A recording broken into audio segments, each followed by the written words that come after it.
Hi, it's your girl Kira and welcome back to another video.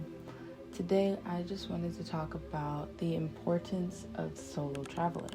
Let's go back a little bit. I've always wanted to travel my entire life. Since I was a youngin', I've always had that desire to want to go and see new things, see new people, places, etc.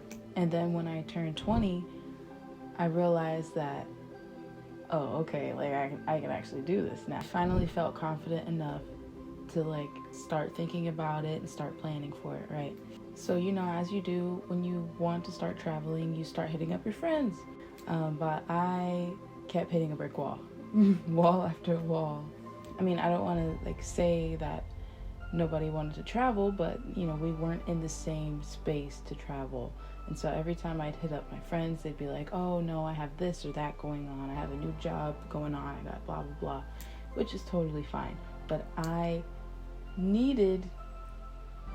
thought that I needed to go with people in order to travel. Maybe November of 2022, I was planning on going to Montreal. I was telling my dad how upset I was because nobody had time for it. Everybody that I would go to said, I can't do it, which is totally fine, right?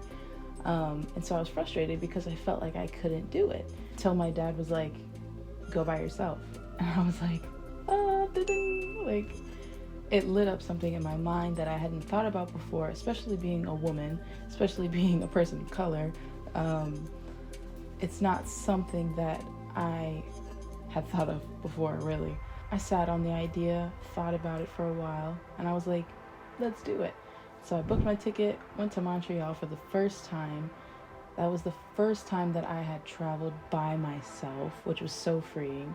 I saw all the beautiful architecture, all the sights. I saw Montmorency Falls, which is this huge waterfall. It was so gorgeous. I only went for maybe 3 days, but it was just everything that I could have asked for and more. And of course, you can get to the point where you start thinking, especially if you're a woman, it's not safe, right? This world is crazy. I understand that. If you are in a place in your life where you feel comfortable and confident to travel, do it. If you want to travel, travel. If you want to create. It could be, whatever the case may be. So of course, you want to think about safety. If you're going by yourself, please be safe. Think about the area that you're going to specifically. Is it usually a safe place to go? Do your research. One of the rules that I always stick by is I don't stay out past sunset because that's not where I live. I don't know what happens at night, and so I always go back to my hostel or whatever before sun goes down, just for an extra layer of safety, Another experience I wanted to talk about is I was pretty much traveling most of my summer, this past summer. I went to Ireland and Japan. I was given an opportunity to go volunteer in Ireland because I had been specifically looking for art-related projects, things that I could build my skills with. I wanted to learn new things, kind of hands-on learning in a different environment, right? I was just looking for more opportunities to sharpen my skills. I guess I want to kind of dive into that and how I was affected by it, what I learned from it, and what I will do better next time traveling. So we'll start off. My host came and picked me up, and he took me to Malin Head, which is the most northerly part of Ireland. It's a gorgeous area. It's just in the middle of nowhere, just ocean. The area that I was at, it was ocean next to me and farmland on the other side, and it was amazing. I was very, very nervous because not only am I by myself, but I'm also with a man that I don't know, which I don't recommend it. Even though I had a safe experience, there were times that I felt a bit uncomfortable. On top of staying with a male host, I actually had no Wi-Fi or internet where I was staying either. And so I literally had to climb a mountain in order to text my parents and let them know I was okay.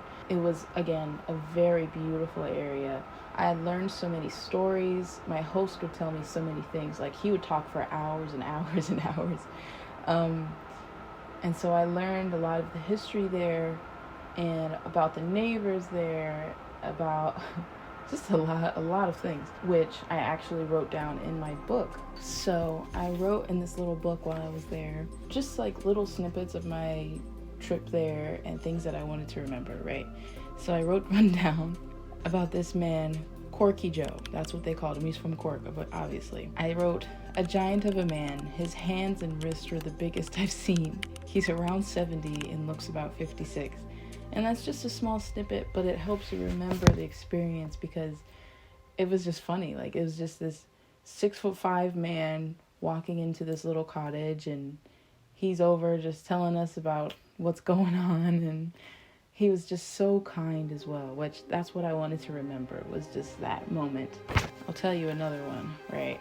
Now this one I titled 97-Year-Old Nun. So one day we were cleaning the shed and we were taking out these like driftwood pieces that were actually very beautiful. We were taking out a stove, an old bath, like very, very heavy lifting. We were cleaning out this shed because he wants to turn it into an Airbnb type thing. There was this cross that was attached to like this wire that was attached to the wall.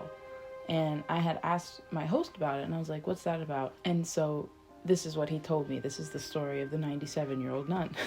Old nun with white hair and ocean eyes gave Vince her cross hanging in the shed. She said the most important thing to her in her whole life was her mother's love.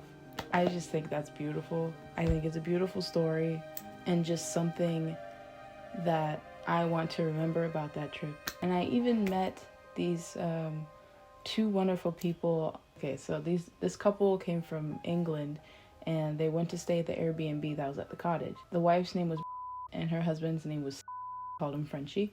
They're both linguists, very posh, very cultured, and we went out to lunch with them and we hung out with them a lot.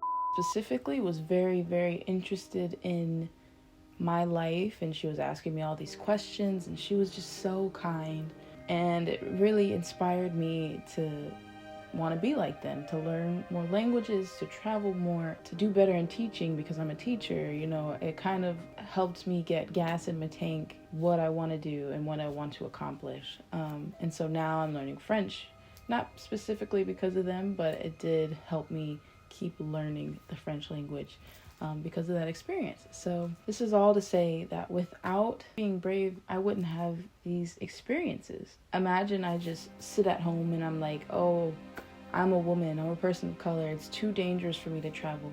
I would never experience anything. I would never have the life that I want, because you can't have the life that you want living in fear. Maybe another time I'll talk about my Japan trip. This one, Ireland specifically, has a very, very big place in my heart. If I had never traveled to Ireland by myself, I wouldn't have learned these new skills. Like, I'm a painter, but I always paint with acrylic. And in Ireland, I learned how to paint with oil, and I learned how to do a stone mosaic, which was so beautiful. Here it is. Anyways, I also learned how to make cement, and I plastered a wall, and I painted it over, doing hands-on home renovation, which I'd never done before.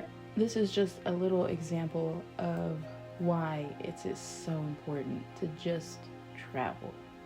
If you feel it in your heart that you want to do it, just do it.